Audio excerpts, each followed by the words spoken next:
Okay, as you see here, there's nothing plugged into any of the boxes apart from power at this point. So obviously I want to control everything you see here with the key step. So what we need to do firstly is plug the MIDI cable into MIDI out on the back of the key step, and the MIDI in 3 on the U6 MIDI Pro. So as you can see, I could plug it into, you can plug it into any of the MIDI ins here, but as you can see I've got like a right angled MIDI cable, and that would block the other 2 ports if I used any of the other ones. So it's just going into 3. Now we take another cable and plug that into MIDI out of the Digitakt.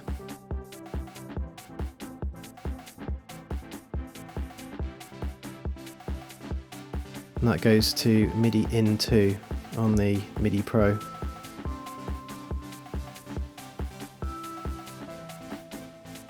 Now it's just a case of taking a MIDI cable from all the MIDI ins on each box, so on the Digitakt, the Syntakt and the Digitone, and just putting those into MIDI out 1, 2 and 3 on the MIDI Pro.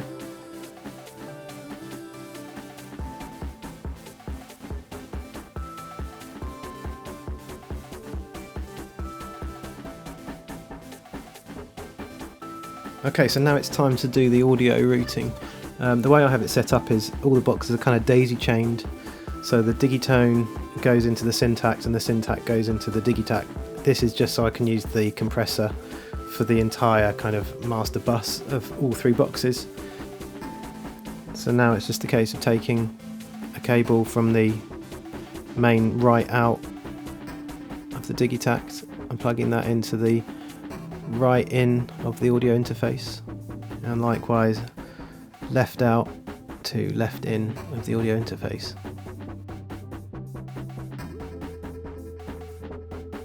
Now it's just a case of going right out to right in,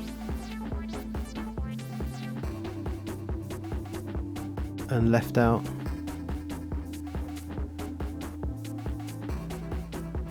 to left in, and right out to right in.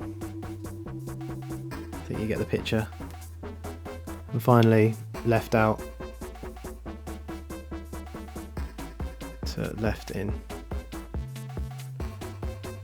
And that's everything for the audio.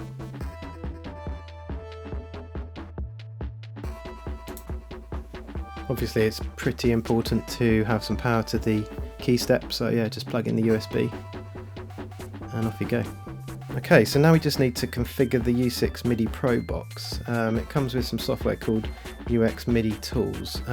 So what you need to do is basically select MIDI in 2 and then point that to MIDI out 1, 2 and 3, and then likewise select MIDI in 3 and point that to MIDI out 1, 2 and 3. And that automatically updates via USB. There's no need to restart, and you can just close the app and then continue back at your boxes. Okay, so the next part is kind of the most important. We need to set the boxes up the right way, so that means the right MIDI channels and the auto channels. I did record a video of me setting up each box, but that was far too boring to watch, so I've made some slides which I'll show on the screen for each box, and you can pause and configure the boxes in your own time. There's nothing worse than trying to keep up with a tutorial. Some of the settings probably can be tweaked depending on what you want to achieve, but if you follow these exactly, then it should work. And maybe later on, if you need to experiment, you can give it a go. But this works for me, so hopefully it will just work first time for you too. If anyone has any time-saving tips or information on any of the settings, please leave a comment below, and that should help out others too. Right, here we go. I'll leave the slides on the screen for a minute or so.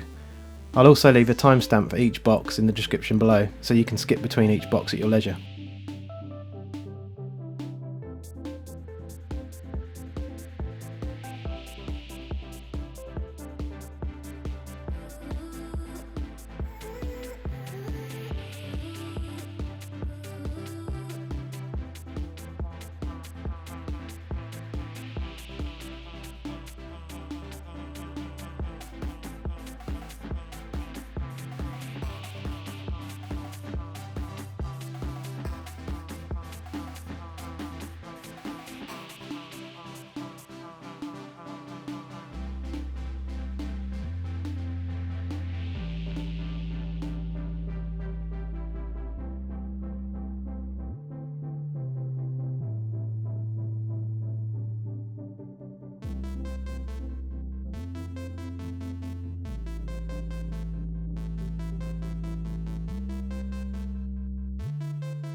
Okay, so now everything should be working. If you follow that carefully, there's no reason why it shouldn't work.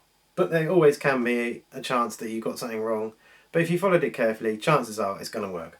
So let's just see if it works. So we want to play the Digitakt 2. So we need to change to MIDI channel 14, which is Shift and MIDI channel 14.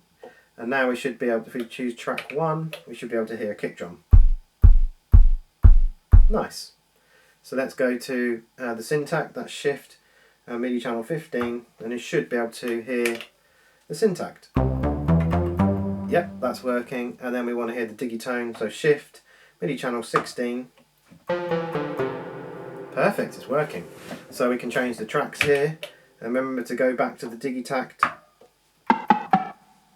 And let's change the track again. And this, and again. Yeah. And again. And again. And let's go back to the Syntakt. So that's Shift and MIDI channel 15. Track 2. Track 3. Track 4. Track 5. And then let's go back to the Digitone. And let's change the track there.